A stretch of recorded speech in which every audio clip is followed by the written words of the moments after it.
I would like to, we are recording.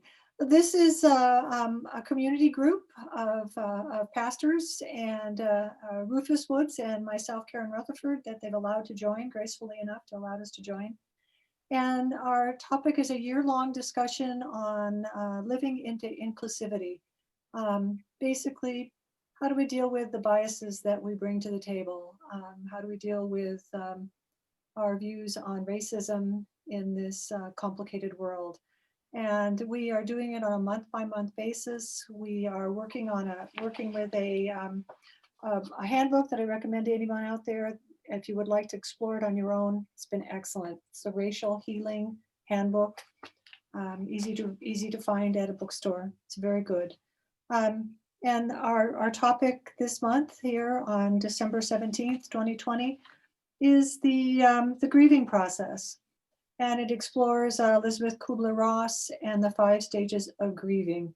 Many of us have explored that in terms of death, what it is like to go through the 5 stages, but also it's very applicable to other feelings of loss or feelings of confusion.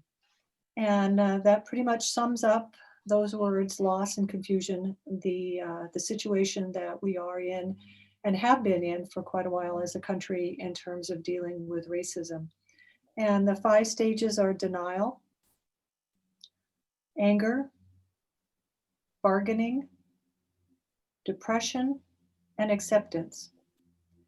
Sometimes they're not always in that order, but that's a good ladder to start them. And we are going to first introduce ourselves, and then we're going to jump into some of the questions that we have looked at to explore this topic of grieving. My name is Karen Rutherford. I'm a 30-year community member of Wenatchee. I'm always trying to find ways to learn and grow, and this group has been very instrumental in that. So I thank you. Who'd like to go next to introduce themselves? Laura. Rufus Woods. I'm a columnist for the Wenatchee World and lifelong member of the community, and just thrilled to be here and happy to just be undergoing this process. It's been super helpful and beneficial for me. So thanks for having me. James?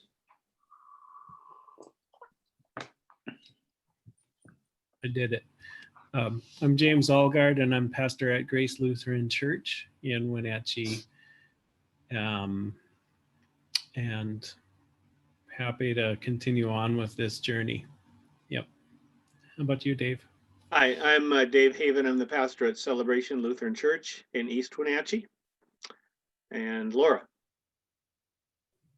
Greetings. I am Laura Shenham. I'm the pastor, at Cascade Unitarian Universalist Fellowship. Sheila? I'm Sheila Marie, and in my 2nd year as a pastor at First United Methodist Church in Wenatchee. John? And I am the other pastor at First United Methodist Church in Wenatchee, John Coleman Campbell, in my 7th year. Excellent. Welcome, everyone. We are recording this. We will be found on Rufus's blogspot and Art of Community, I believe found through the Wenatchee World.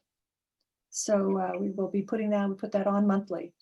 So as we start, we are, our first big question is looking at the 5 stages of denial, anger, bargaining, depression, and acceptance in terms of grief, and our own personal journey into that. I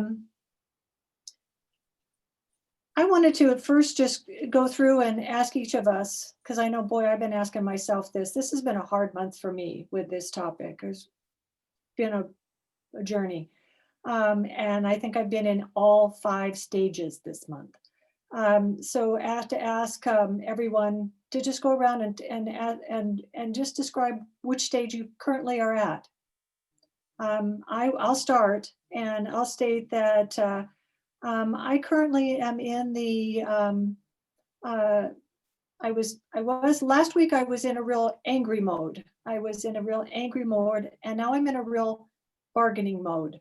And to me, if I stay in the bargaining mode too long, I slip back into denial, to be perfectly honest with you. My bargaining comes because sometimes I feel like I don't confront things. I witness racism. I witness things that I don't believe are right, and I have missed opportunities. I'm getting better at it, but just learning to find my voice. The very first part of this chapter talks about how we were brought up, our cultural expectations, and I have really realized I've raised to be quiet in terms of this, to touch the flame and walk away. And I've kind of been noted to be a bold person, but I really am in this situation. I have had lots of missed opportunities, and I find myself in that bargaining mode of, why did I, what if I would have just done this? What if I would have just opened my mouth? What if I would have done this or that? So there's my current stage. How about you, Sheila? I guess I would echo what you started with, which is, I think it's not a linear thing, and that I certainly roll across all of these stages. What I recognize most at the moment is probably, I don't know that I would call it depression so much as a sadness about where things are, and an absence of a clear way forward. And I find I alternate between that and actually anger, probably more than any other emotion. And I guess that's the most that I could identify for the moment. So I would pass it on to someone else, whomever would like to speak next.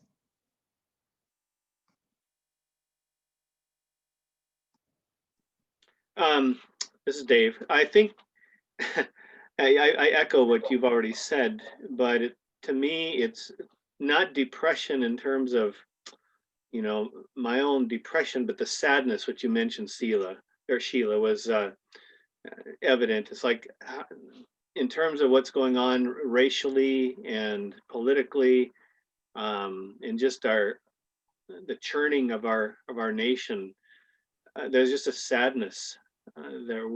Is there something forward that we can look forward to? But that brings me to, yes, I think there is something.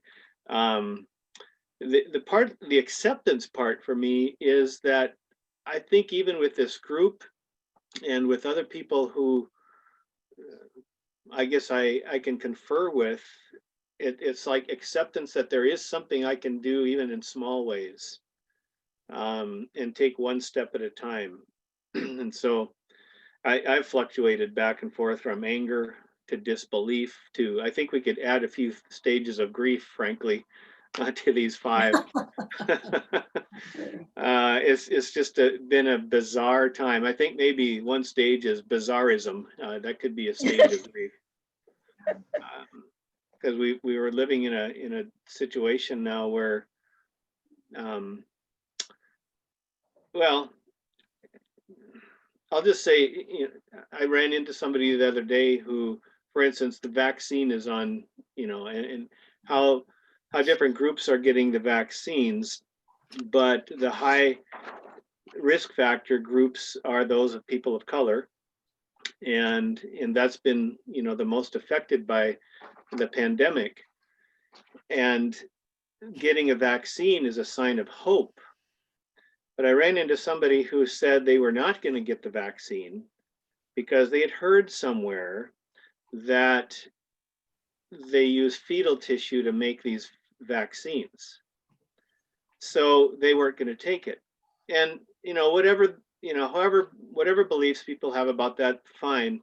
But then I got to thinking later that then is discriminatory against the people who will die because those people didn't take the vaccine.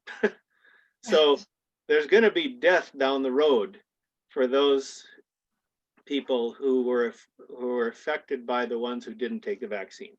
So to me, that causes some anger, and I think it's a discriminatory, even a racial undertone with that. So yeah, I kind of all over the map. John, how about you? Question, Dave, is that something you know to be true or not as far as fetal tissue being used? I had never heard about it before. I believe I heard that the treatment President Trump got when he was in the hospital involved that. Really? I haven't heard that about the vaccine. Yeah, and the person I talked to had no idea, he had heard it somewhere. Yeah, So, you know, and that's concerning how information travels like that, and before you know it, it might be true, even if it's not. right. Exactly. So that's frustrating. Oh gosh, I don't know. This was a kind of hard chapter to identify with for me. Maybe I'm in denial. Maybe that's a sign, or I've been too busy doing other things to notice a lot, or I've tuned things out that I'm guessing have angered some of you, and probably should anger me too. But yeah, it's probably denial, I suppose, technically. You know, I'm gonna Just get too tired of it, you know. I'm gonna jump in on that. I like this chapter because I too have felt that way. I too have felt like I needed to step off and worried that I was in denial because I needed to kind of step away from things. And this chapter actually gave me great hope that it's okay. You're not in denial. You know, it might be part of denial, but that doesn't mean you're giving up. That you do, it's okay. It doesn't matter if you're a person of color or you're a lily white like me. There are times when you just need to step away. And I think for me, I'm sorry, this has been my hard part for me is that I feel like I've been kind of caught between, and maybe others have felt this way too, between two worlds. We live in such a political world that if you're in a group that is left leaning, then sometimes I feel like I'm not. The word woke. I'm not woke enough. That I'm not. I'm not studying my cultural humility enough. And then I feel like I'm panicked. Like maybe I'm not doing things right. And where am I at in this all? And then I'm with another group that is very right leaning and, just, feels like they just want to move on. They want to move on, don't worry about that, Karen, move on, we'll just, all work out. And I feel like I'm kind of getting like a pinball machine between two of them. And I've had to come to grips with myself as to this helped me in terms of it's okay for Karen to go, you know what, I just need to kind of back out of it a little bit. And I need to think about me. I mean, by me, meaning how I feel about this myself. And that has been good for me in this journey to step back. And I confess about the past 2 weeks, I've really stepped back. And I worried I was in denial, total denial. Then I read this and I realized, no, maybe this is just a natural process of processing. I'm hoping. Maybe it's a coping mechanism. Is that what you're saying? Yeah, an educational. You got to kind of digest it first. You got to figure it out that it's got to be part of your life. It's got to be, like you said, maybe you've been too busy. This is a busy time of year for Lord living. This is amazing. And just figuring out how to make it be part of your life, not front and center. Mm-hmm. That living by grace. I've struggled with that, John. That's been me this month. Mm-hmm. Thank you. But sorry, I jumped in. No, that's good. I think I'm done. Karen's done too. Oh, I think for me, well, there are 3 that are front runners of these stages: denial, anger, and depression. And I think about anger being, for me, not so much kind of righteous indignation, being upset about neighbors not having the same benefits and as easy of a path as I have. But I think my insight in this chapter is more of a certain anger that, how can I explain it? That I was, that a certain kind of set of privileges and opportunities were granted to me, and I was just nurtured up into it, and just as a default setting, it's what I should accept. And so in a way I have anger toward that it was given to me without really my consent, I guess, in a sense. It's like, dang, I sure didn't choose to fight this fight, and here I am as a participant, and the system is that strong and that resilient, really. So there's anger related to that. It's like, what kind of how is life in this bubble? and to actually realize that there is one, that there is a bubble for me. But John, when you were talking, it made me just wonder about, maybe in a larger sense, when we live our lives and when we think of others around us, there tends to be kind of a live and let live. I'll live my life and you can live your life, kind of a separateness, I guess, in terms of our independence. But there's this other question of saying, how am I affected by the killing of George Floyd? How am I, James Allgard, affected by that? Or, if we can get more local, what are some of the things that go on here that actually do impact me? Individualism versus interdependence. For me, that's I think a big conversation as well. I don't have a solution, but it just brought that topic back up for me, I think. Yeah. And the depression, it just takes a lot of energy. It's like you're learning a foreign language, and we know how tired our brains can get when we're learning a foreign language. Yeah.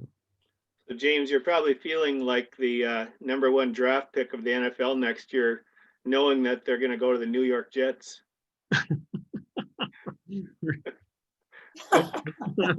It's like there's no choice, right? I mean, you're just into it. Yeah, that's right. I'm going to ask Rufus, how about you?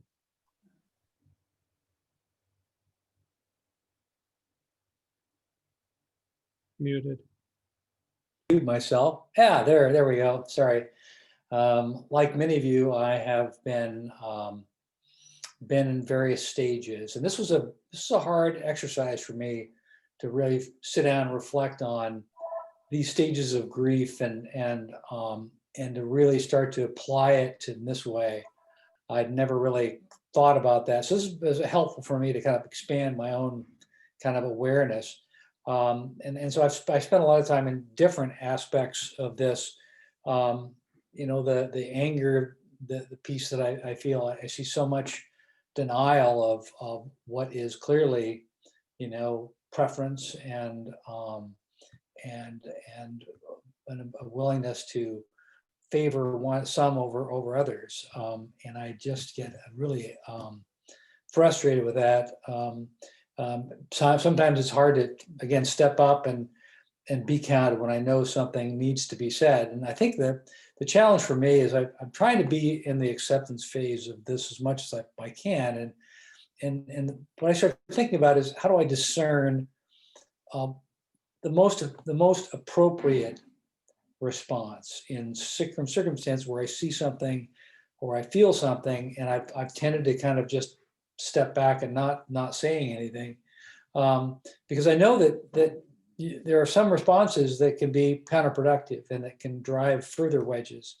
And I think I know that it's important to meet people where they are, and it's easy to sit back and judge, oh, you shouldn't think like this. Well, you know, I might have been in their spot at one time or another. I'm sure I was. I've been in denial. I sort of just didn't think about it, right? But it doesn't, maybe it happens, but I don't know. But, you know, the more you are aware, the more you see, the more you can't unsee. And so I think a lot about how to, you know, how to show up in ways that are, you know, that don't further divide. Not that won't happen at some point. I mean, I think it's important to stand up and be counted. But I think also meeting people where they are requires me to you know, see if I can find an access point that is less judgmental, less threatening, less I'm right, you're wrong. And so I think a lot about that. So I'm not in any one of those spaces. I'm in all of them. I'm trying to show up more, and then I'm trying to show up more with greater discernment. But it's hard. It's hard work, and there are places where I just have to. Okay, I can't deal with this. I'm looking at Facebook posts, and I'm like, oh man, it's really triggering, and I can't even go there. And so I'm trying to honor that and not beat myself up too much on that. So, Rufus, you say you try to be in the acceptance stage. What does acceptance mean for white folk like us? I understand it, and if it's, you know, you're a person of color and you've always been told you're not good enough or you're not pretty enough or whatever, and now you come to accept yourself as you are, as a wonderful, beautiful child of God, or, you know, whatever. But for us white folk, I'm not sure what acceptance means. I mean, I think acceptance is that racism and sexism are things, that they exist. And we may agree on that in this group, but there are a lot of folks who in our country, in our valley, that don't see it that way. So part of that's acceptance of what is the reality that's out there, what does exist, and I think this group is an example of an attempt to be constructively move forward, to not just not talk about it, which I have a PhD in not talking about stuff, but and avoiding those things. But I think acceptance is seeing it and then responding with some level of what's helpful and where the stands need to be taken, and that's, to me, that's what as I read it, that's what acceptance means to me. So, I mean, thank you. The word itself, acceptance, sounds like it could be very close to denial, though, too, that it exists, it always has, it always will, there's nothing you can do. Yeah, but I think the difference, denial, I think the difference is denial says, not going to go there. I think acceptance says it's there, and I'm going to do what I can. That's how I interpret the words. There may be, I mean, from a standpoint of the language acceptance, you could certainly read that into it, and perhaps some people will. So I'm glad you brought that up, because I think some people will say, oh, acceptance, yeah, it just is. That's just the way it is, right? Like the song said. But I think the real meaning in terms of the 5 stages of denial by Elizabeth Kubler Ross is it's doing something. It's active. So that's my 2 cents worth. I would offer, go ahead. Go ahead. Well, Sheila. and Laura gets the chance to talk here pretty quick, but the YouTube video that you sent out, which I can't remember the article, talked about reconciliation, and that term of reconciliation that person was uncomfortable with because it meant being conciliatory toward a point in time prior to Right. where we are at now. And I'm wondering if that if what we're talking about here in terms of acceptance is what you were saying, Rufus, that it's a point where we're at now to move forward, not to go back to what was. Yeah. So, I mean, it's different between, right, a couple that are married and start to split apart and then reconcile versus what's it like to in a country where there's never been a level playing field. There's never been that this stuff has always existed, and it's not just for in terms of race. It's for a lot of different things as well. So sexual orientation, etc. So, Sheila, do you have something you wanted to? I was just going to say, when I think of acceptance in the context of this conversation, my first thought is my experience of really coming to understand that I was a person of privilege based on my upbringing, lower middle class and so on and so forth. I just didn't have that on my radar. And so for me, that particular word is both this piece that's being discussed and also that internal self that was angry and then absolutely not, and that walked through all those stages of grief and landed in this place that says, got it. So which allows me then to be more prepared for the kinds of conversations we're now. So that was what was on my mind. Laura, before we miss you. Nah. So it's interesting because as everybody was reflecting, I was starting to realize that it depends on what work I'm doing, whether it's personal or if it's congregational where I'm at. So we as a denomination, as a Unitarian Universalist, have lost two powerful leaders, two powerful Black leaders in our congregation or in our denomination in the past few months. And both had huge impacts. And so personally, being with that sadness that wisdom's no longer there, that leadership's no longer there, and that guidance of our faith in that way is no longer there. And some of that depression too of, well, now who's going to fill those gaps? Who's going to be those voices for us when there are people, but also being kind of stuck in wondering where that's going to go. And then, so that's kind of like the personal minister side.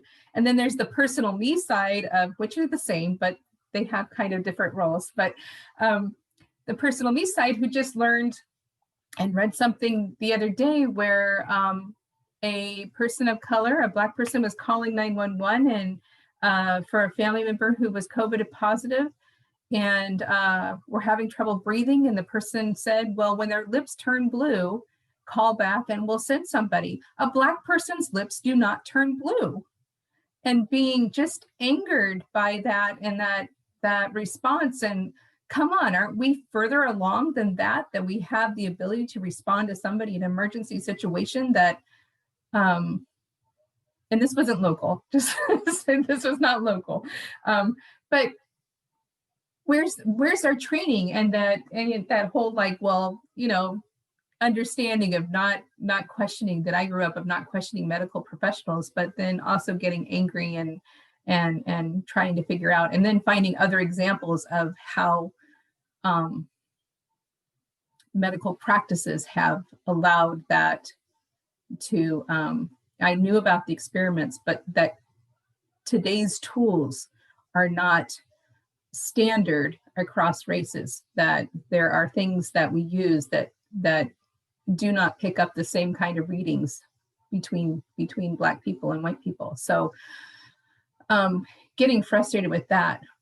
And then turning to the work that I do with the congregation, we have two groups. One's a study group and one's an accountability group, and really challenging them there. And that's where I feel that I'm doing the work of acceptance of, okay, I know this work needs to be done. So how can, where are the places that I can help shift perception, help people meet people where they are, help change some of those narratives that they have around this information. And one of the things we dwelled on recently was a reading about how we welcome people and have this idea that we welcome everybody. We're open to everyone. We're open to everyone, except for when you really sit down and think about it, and how those are not in your face until you actually start thinking about it and start pondering it. And so helping that work to be done. So I can find myself in each of these places depending on what I'm reading, who I'm talking to, and what work I'm doing. So it was an interesting exercise to work through and think about it in this way.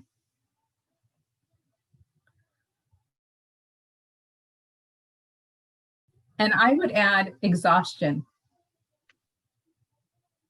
as one of them. And I'm sure it falls in here somewhere, but there are times, like you said, Karen, where that sense of being overwhelmed by it all and needing to step away. And she gives permission for that. She says that that is something that is part of this process, which I thought was lovely too. Yeah, I agree. Boy. So having discussed the 5 stages and where we are in the pinball machine world of them, the next question that it plays prominent in this chapter is, when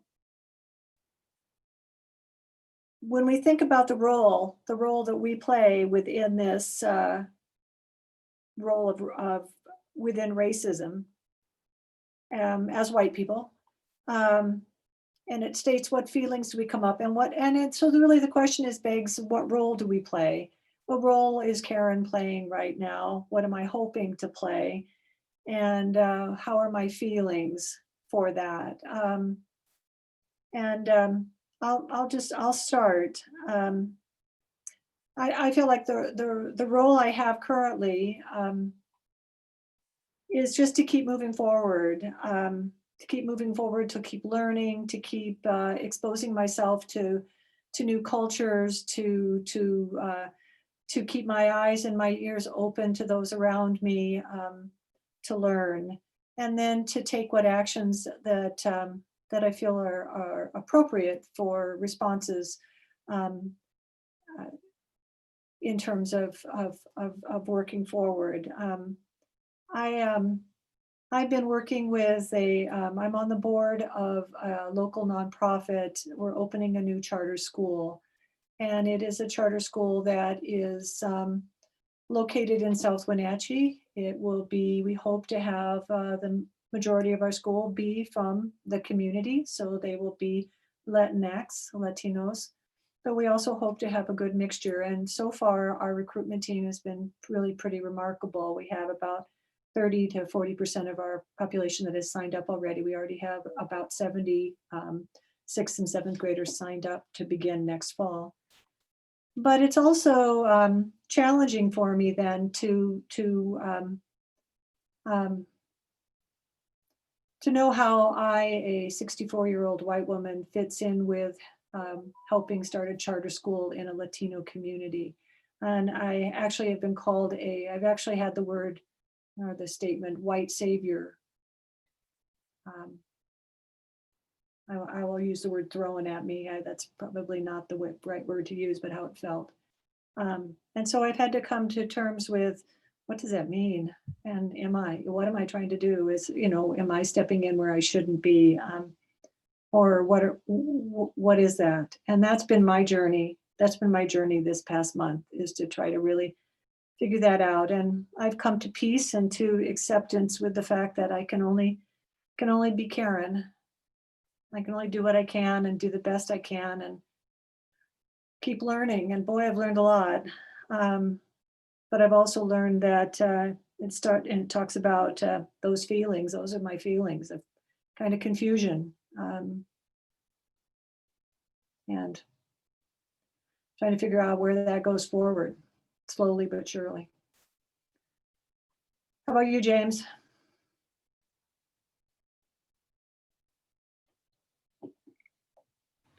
Yeah, I'll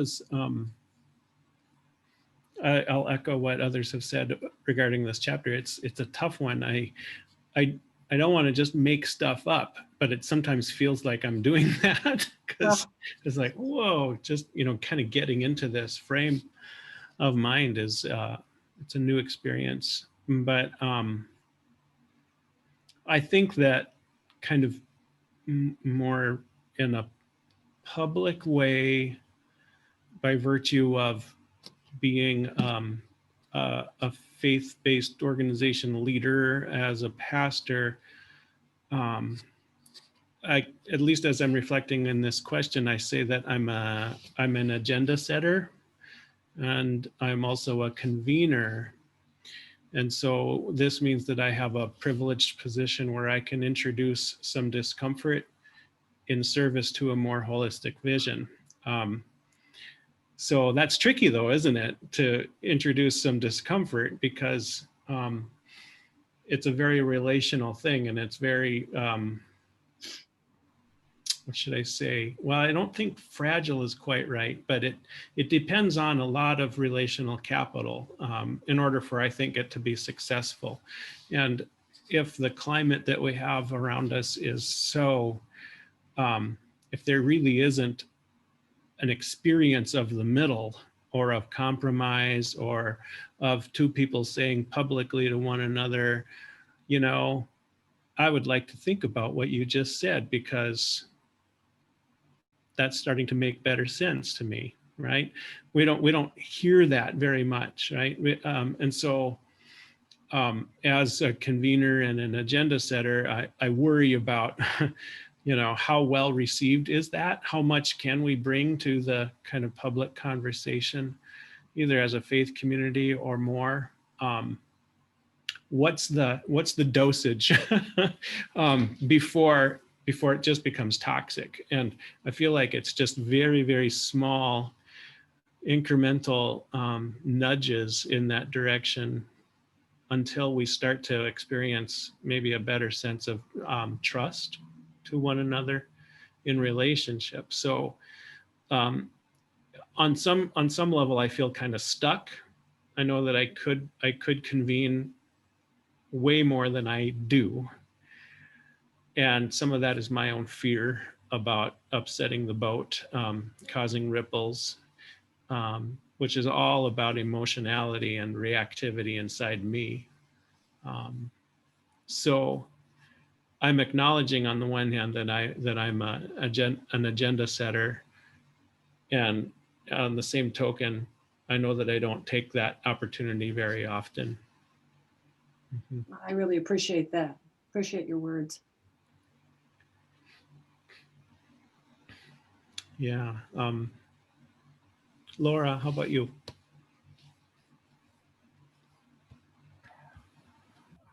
I think similar to what you said, James. I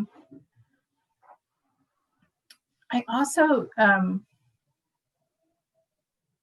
so my call to ministry was based on this idea of being relational, and the walls that we put up, or the assumptions and the perceptions we put up that don't allow us to see the humanity in each other. And that's still a very strong call on me. And so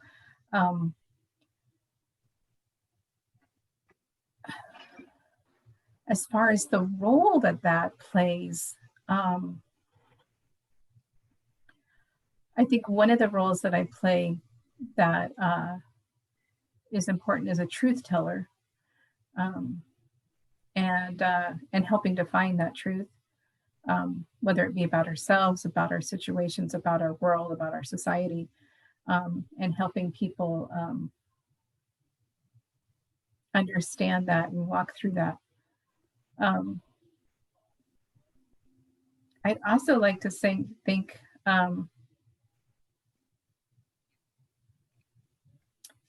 I'm a storyteller, in the sense of trying to bring in stories that helps us see humanity, that helps us see those different perspectives, that helps us step out of our comfort zones in a way that is maybe safer than to just be challenged by, you got to do this, you know, giving people a reason to tap into their heart and their spirit of a greater sense of themselves. And my feelings that I bring with that are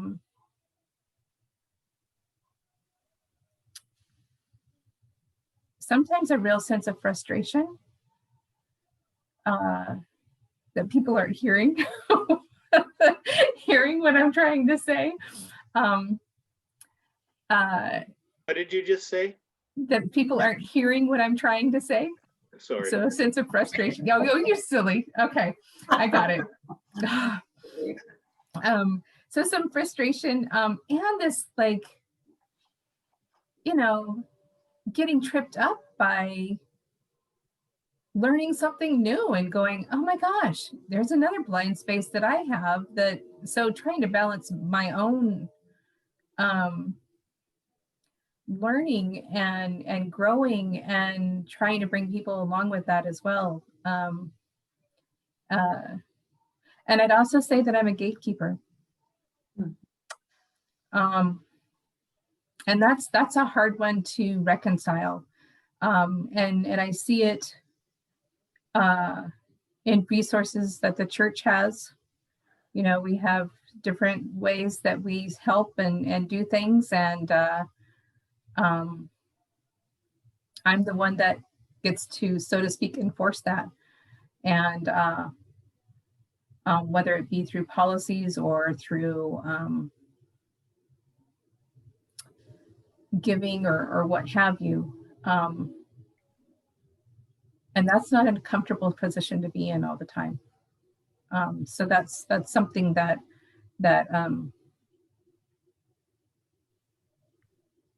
I get angry about and holding, and I get sad that I have to work within these boundaries. And then when I can make a difference, it's pretty joyful. So recognizing that as well. Yeah. John, what about you?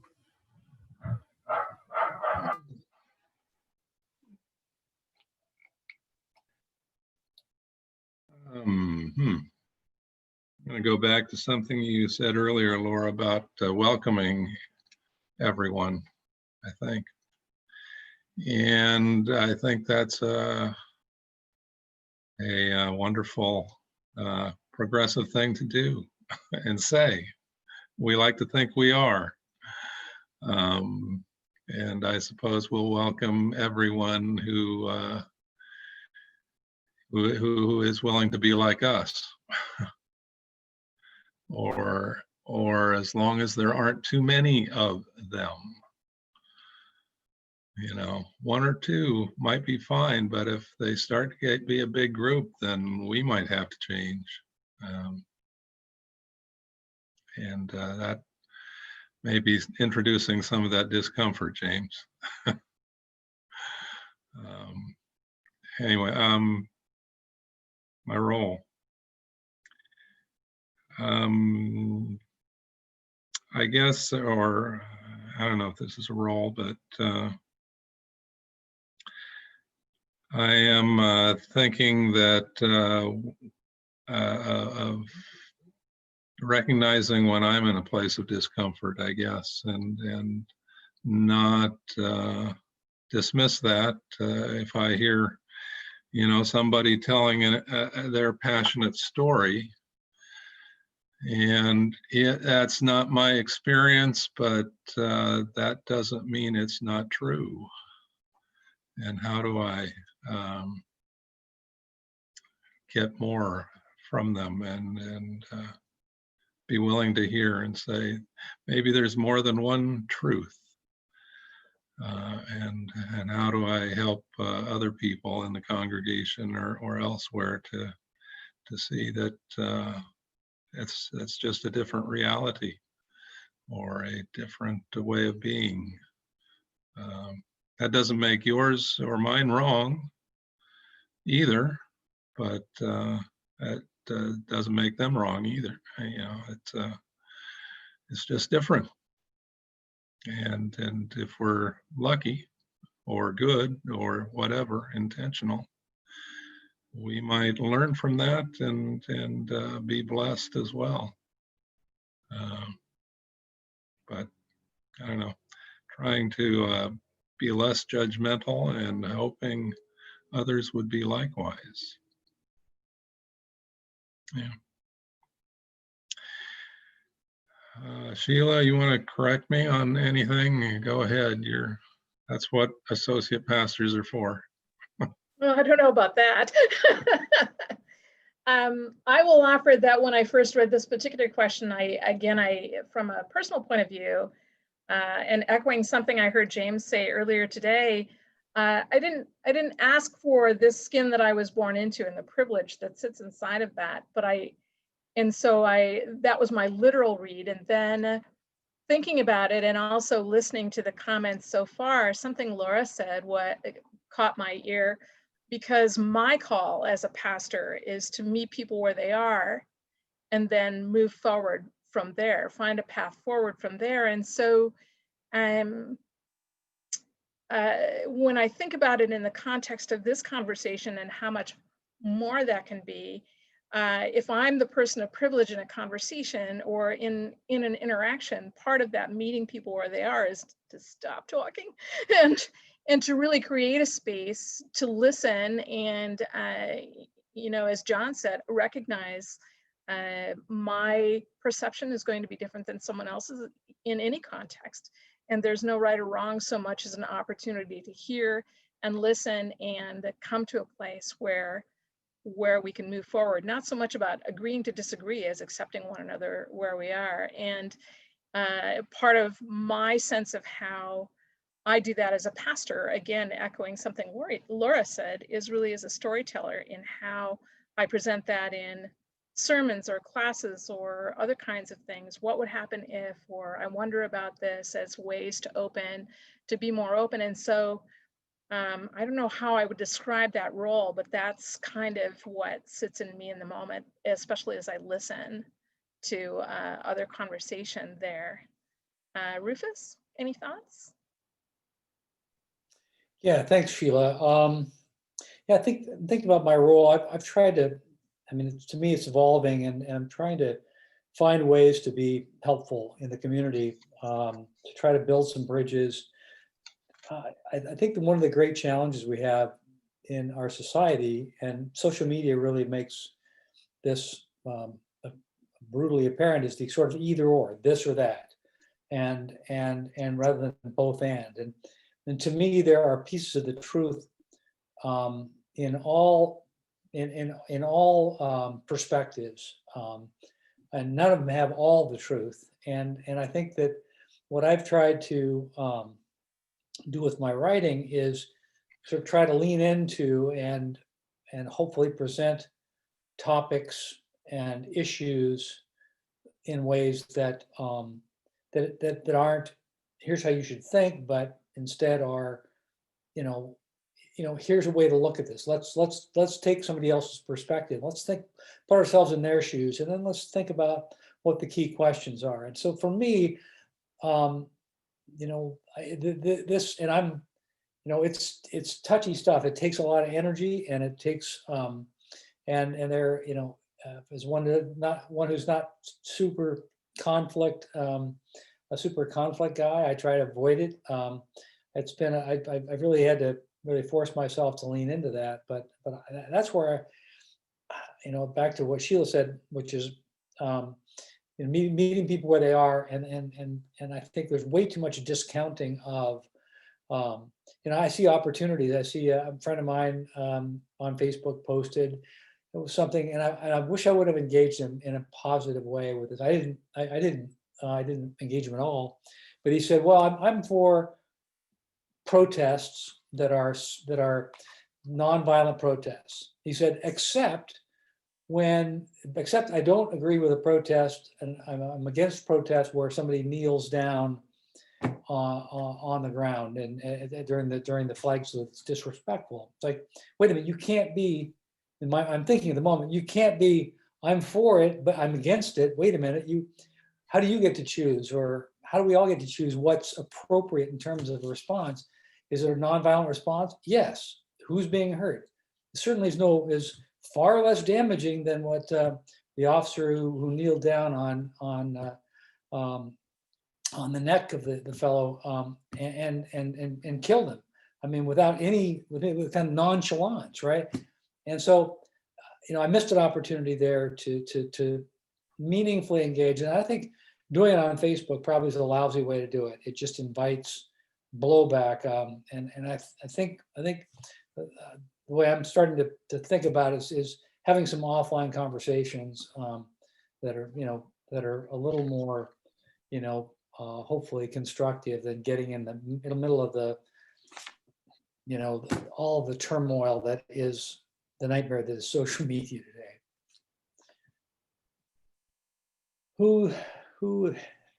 Anybody else? I'll chime in a little bit. I really appreciate all of what you've said there. One of the things that struck me as far as my role is hopefully a person who will begin to notice things and my antennas begin to rise a little bit. And this comes from, I guess, my experience as a pastor. There's always something running in the background, and that is sermon preparation. every week, I know that's got to happen. So it's surrounding me. It's all in the background. It's like a computer where something's always running in the background. You don't know it and you don't notice it all the time, but it's there.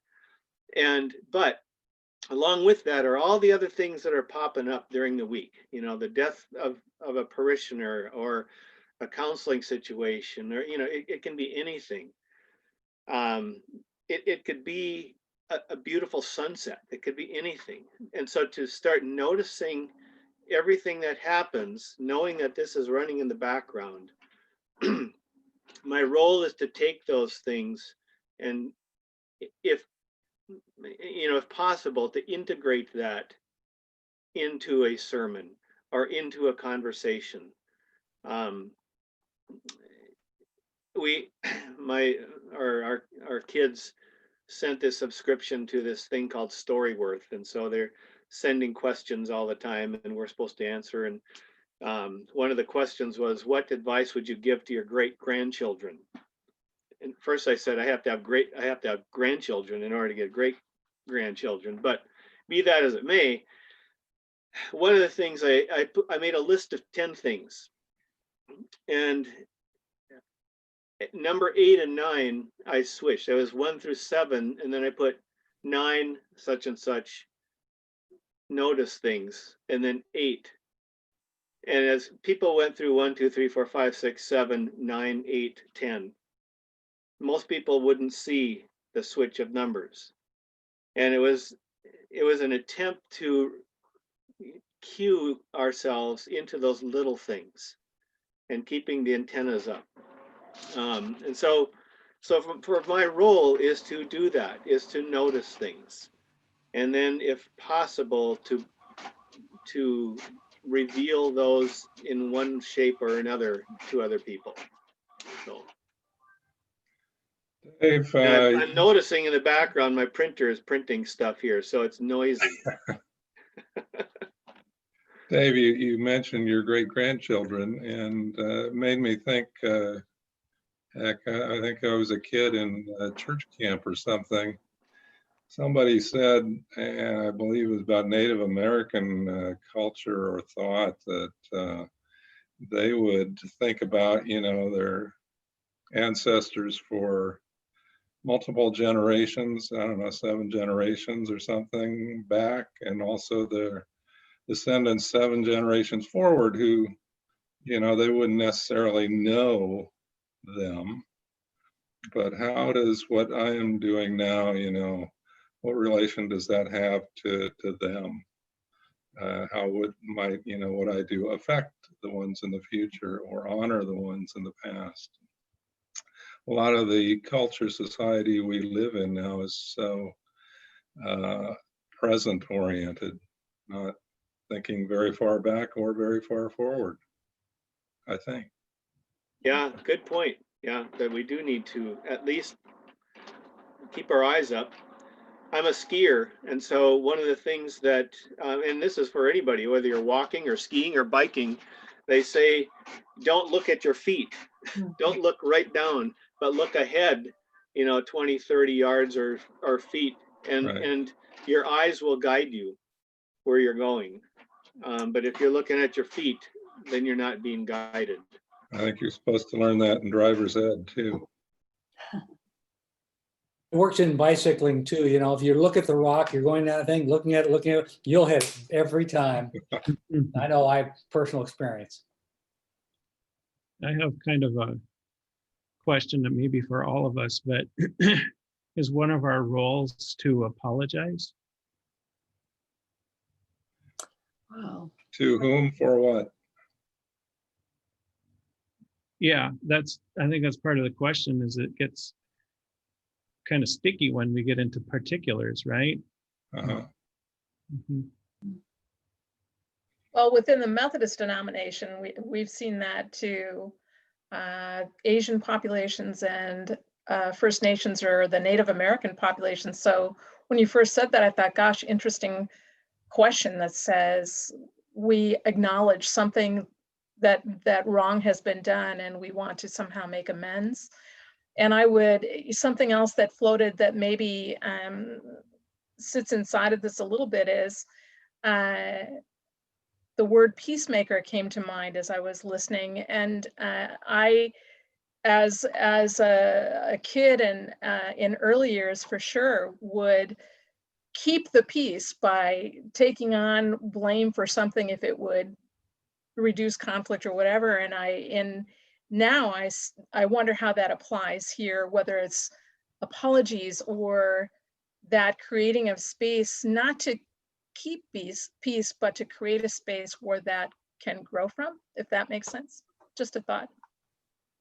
Yeah, that's one of the things that I've really appreciated is some broadcasts where they say they make mention of the Native American connection to that land as a an apology. I think an acknowledgement is really powerful. By the way, we're on Native American land here, and there were people were here 10,000 years before we were. And the history books may only go back 125, 150 years here, but there's a deeper meaning. And so I think there's a place for apology, and there's also a place for acknowledgement. And I think that acknowledgement, it creates an access point, I think, in terms of maybe we could do that, in our own group, acknowledging that it's a way of acknowledging that we're part of a continuum of time that is millennia. So that's what I've been thinking. I wonder if the danger in that, though, is and check, we see you, we hear you, apologize, done, that it not end there, that something about what you said, Rufus, and just this notion of that's a way to hear and see, then where do we go from there? How do we open that so that it's not just that a one and done kind of thing, which is not what I heard being said, but I can see the possibility of that. Mm-hmm. And I don't know if apology is the word I would use, but confession, perhaps, Maybe. a more churchy word, that maybe the Lutherans do better than Methodists. Well, yeah. But confession, I think, opens up the possibility of forgiveness or something beyond as well. I don't know. Yeah, right.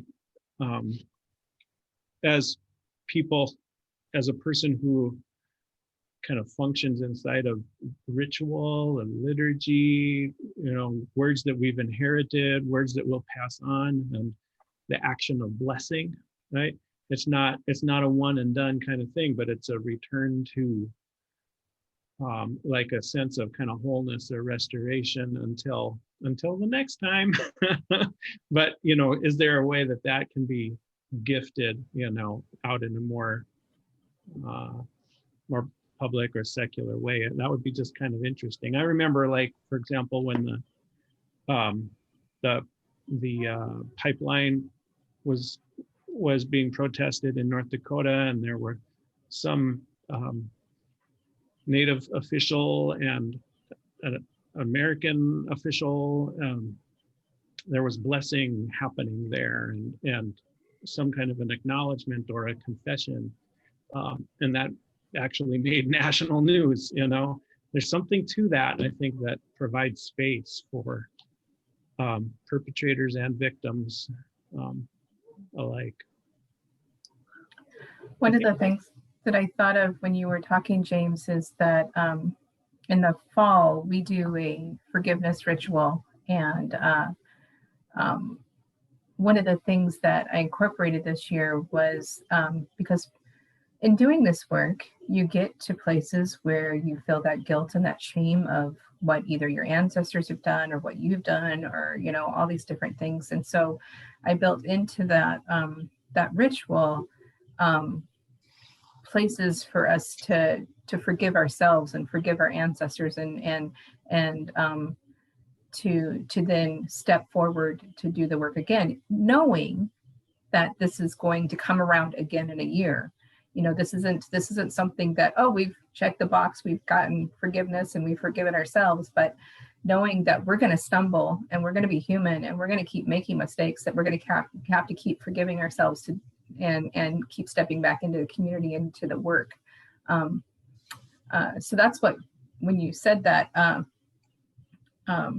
I first thought of, man, I wish I had the power to offer a huge forgiveness, but that's hard to do and hard to step into. But realizing that I helped facilitate people stepping into forgiveness was what popped up.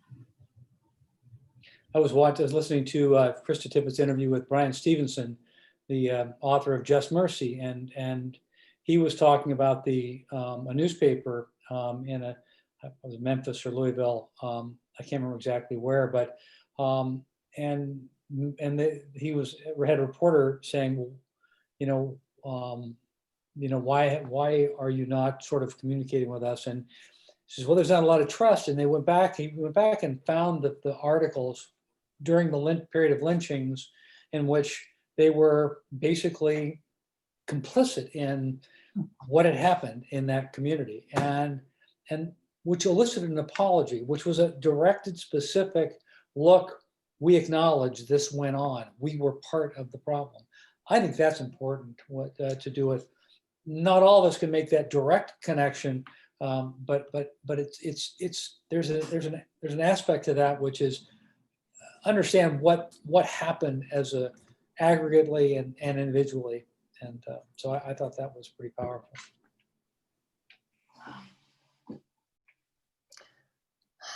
Well, it's 2:40, and so we have 20 minutes left. I think this has been a great discussion. I appreciated everyone's thoughts. It's given me a lot to think about. Our last two questions, we probably can do them together, and they may be maybe a bit of, we could probably roll all three of them together. And that is, which one of the stages of grief is easier for you to experience? Are you more comfortable with your cultural upbringing? And which one are you is tougher for you to deal with? And then what have you learned about yourself in terms of looking at that, in terms of looking at these 5 stages going forward? What are you going to take away from it? Who'd like to go first? I'll give it a shot. I think the easiest one for me is denial. Just go back into my hole and pretend it doesn't exist. I have, like I say, I have a PhD in that. So I think that's the easy one for me. The hard one is to lean into that. And I'm not sure if that's the way I think about acceptance is, acceptance and acknowledgement and doing something about it. That's the one that's that calls me, and that's where I feel like I can productively use my time, talent, and energy in trying to move those forward. Was there another question that you had?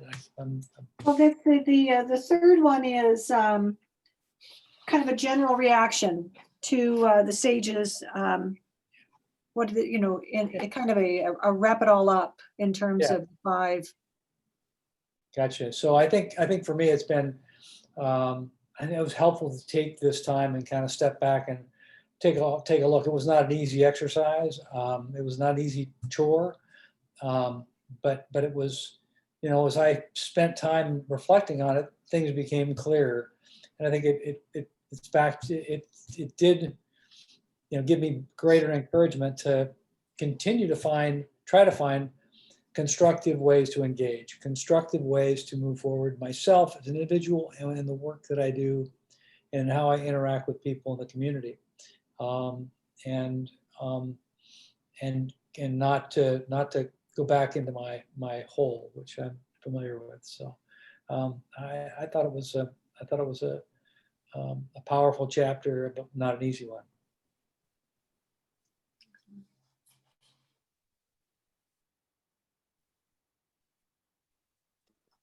I would offer, as far as the easiest one to fall back into, I agree with you, Rufus, that denial, it's easy to fall into. And part of that is, my question to myself often is this real? Is racism real? Then I start to question, is everything I do a part of that, in terms of the systemic portion of it? And so it'd be easy enough just to say, well, it's, I'm not affected by it every day. I'm busy doing everything else, and so it's not affecting me. So therefore the denial starts to rise up. So that would be the easiest one to fall into. I think the hardest would be anger. I think it's very easy to have these visceral feelings when something is happening that you just can't understand how it could have happened. And so you almost feel it in your gut. Your whole body is encased in this kind of visceral reaction to something that just seems so unbelievable. You mentioned the lynchings. You mentioned the kneeling on, the neck of George Floyd, and all the other killings, and all the disappearance of Indigenous people, within our state and other states. And it's how to deal with those visceral feelings, and then step back and try to be constructive with that. And so the 5 stages, I think, are important to understand. And like was mentioned in the book, and Karen, you mentioned it too, they don't all come at the same time or linear. They're not linear. But to understand that those are stages. And for me, I think it's important to understand, if I am angry, or if I'm denying something, or if I'm just bargaining or sad, that to name it, to claim it, and then move forward with that. So, Sheila. I had a harder time with this question, because to me, I think Laura referred to this most specifically as it's a bit contextual. It depends on what it is that I'm looking at. If I were to name one, in some ways, I think the sadness, oddly, is the easier place, in the sense that there's a fair amount of processing, and I can land there and go, okay, now. And anger is the harder one for me to, it takes longer for me to step out of that, depending on what the nature of the thing is that's in front of me. I would say that for me, really, as you've said and has been said earlier, it's not it's not a linear thing. It depends on where I am and what's happening. And in my takeaway, it's just a refamiliarizing, if you will, with these ideas and something that I learned. I mean, we studied this when I was in college, and to be able to say, oh my gosh, maybe this is where I am. Something you said just a minute ago, Dave, name it and go, oh, well, so let's see where can I go from there? And overall, just recognizing all those pieces within myself and how I can bring those forward for myself and in honoring the people in front of me in whatever incident I'm in. That's what comes to mind. Laura? Thank you, Sheila. Yeah, I definitely agree that the depression one, the sadness, is the easiest one to fall into for me. I recognize that as a place of being overwhelmed, of kind of not seeing possibilities, and that acceptance is the harder one, because it means I need to be activated. It needs to be in my mind. I'm activated. It requires work. It requires me to be stepping in and stepping up, and so that's a harder one for me to get into. And maintain on a consistent basis. I keep thinking in my mind as you talk about the different stages and I don't remember the author right now, maybe somebody does here, but somebody did further work on Kubler Ross's grief and talked about that it's a spiral, that you spiral back and forth and up and down, and thinking about that, as well as realizing, like we all do, that you can be in all of these stages at once, so just having that framework for this work, I think, was really enlightening, and gives me another way to view it, and like Sheila said, to figure out how to pull myself out of it, especially if I'm in that depression stage or that sadness stage of being overwhelmed, and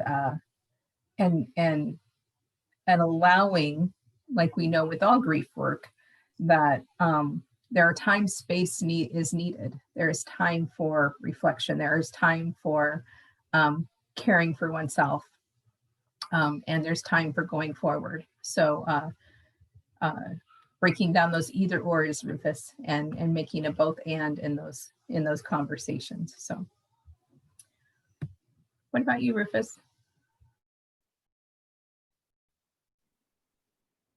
I did mine, so off now next. James. Okay. Well, I'm going to copy you, Laura, but I wrote it ahead of time, so it's easiest for me to feel low and down, and I think stuck. Sometimes I get myself really stuck or frozen because I think so much. I way overanalyze about the what ifs and risk assessment and all of that stuff, and so that's how I can get, I guess, really depressed and into inactivity. So then therefore it's difficult to come to that acceptance side, and as a way of being empowered and liberated to affect change around me. So I had to work too to understand what acceptance meant in this context. And I think it has more to do with a sense of calling or vocation than it does just simply acknowledging a problem that exists. So that's my on that first part of that question. And then in general, learning about myself, if I could just, I thought I could just maybe read what I wrote yesterday, and this gets back to what I started with in our session about, I didn't ask for what I've inherited. So anyway, I did not ask to be a beneficiary of the system, and I was not asked whether I would willingly participate. I was not given a chance to grow into adulthood and independence without the props that the system so generously provided for me. I believe this breeds weakness in me. And so I wonder if the system uses white fragility as one of its founding ideas. Accordingly, I wonder if the system wants to keep things hard for non-whites because the system wants to keep maybe resilient people resilient or strong people strong or something like that. Choices are being made on all of our behalf. And then the individual choices we then make follow the pattern that was set. So in a pathological way, the system reinforces both the weakness of whiteness and the resilience of non-whiteness. And I resent being considered so weak that the way must be made smooth for me to have a chance.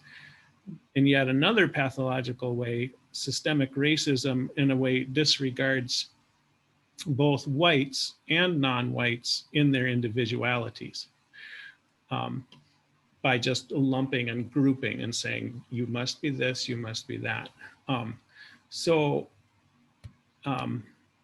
I guess to make a long story short, what I'm upset about is I'm playing a game that I really didn't want to have a uniform for. And I don't think the game stops, right? The game just can't stop, but it needs to eventually stop so that something else can be enjoyed and lived into. And who else? Who's, Karen, are you the last? Oh, John, yep. Yeah, James, the illusion some of us grow up with or believe is that we, even if we were born into privilege, we pulled ourselves up by our own bootstraps without recognizing that some folks don't have any boots at all. But the stage that I find easiest to fall into and get hardest to get out of would be that depression one. I think that some of you have mentioned that is more than sadness. It's a tiredness and hopelessness, I think that, but reflecting on where, you know, my experience with grief growing up and in my adult life is that I've always been part of a church, and the grief was expressed and dealt with in community, which I don't think all people have, because in this community we also are able to express our grief, but also proclaim hope. And I appreciate that very much. Unfortunately, in the church, we often avoid difficult conversations like this one. You know, anything to do with politics or what, sex or religion or something, you know, anything important, we often avoid. So, but when we're at our best, like when, you know, somebody dies and we come together and support each other, and we grieve differently, but we still are able to grieve together and come out better. Karen. Wow. I guess that the one I find myself the easiest to linger in is anger, and it kind of surprised me as I went through. That was just the one that came right off the bat. Especially the past year in terms of this, I find myself in the anger stage and not knowing how to deal with it, knowing how to speak about it, not knowing what actions to take, kind of stuck in this perpetual state of anger. Sometimes I'm kind of loud and raucousy, and other times I'm, you know, quiet behind the bleachers, so to speak. So it's been the easiest one for me to slip into. The toughest one for me is the bargaining part. The what ifs. What if I would have done this? What if I would have done that? I'm a person who always wants to hope that I'm doing the right thing at the right time and that I'm brave enough to do the right thing. So the bargaining part to me is the toughest one, is kind of looking at my missteps. So this was an interesting way to go through this. My mother passed away in February, so it was interesting for me. I started this chapter in the book my example was using my mother's death and going through the 5 stages of grief in terms of hers. And it was interesting. I find the one that I'm easiest with is the anger. And then the one that I was the hardest with was the bargaining too, with my mom's death. So it was a fast, so it must be my trait. What if I would have done this for her? What if I would have done that? What if I could have done this? What did I miss? This chapter has helped me to learn that that's okay, to express my feelings, that everyone is in a different place. And isn't that the community that you talk about? To be able to have that community, to be able to support each other, that we're all in a little different place, thank goodness. To be able to lift one up when one's in one spot and to help someone figure out when they're in another spot. That really is a key. And I think the final note for me was that I was actually feeling an incredibly strong amount of guilt for ever wanting to step off the treadmill, so to speak, to go hide behind the bleachers. Or as another group I was in, I used the expression, I just want to go for a walk. Just want to go climb Saddle Rock. Don't want to have to think about it. And I was feeling a lot of guilt for the quote white privilege that I have to be able to go take a walk. Don't have to live it every day. I can put it on and take it off as I want. And it was kind of refreshing and for me to read this from both a person of color's point of view and a white person's point of view, that's okay. And that's probably really pretty healthy to every now and then go climb Saddle Rock, to take the damn dog and go for a walk. So that was my take from it. This was a good chapter for me at the right place in my journey. So I appreciate it. So I want to thank all of you. Wow, I've enjoyed this discussion. So thank you.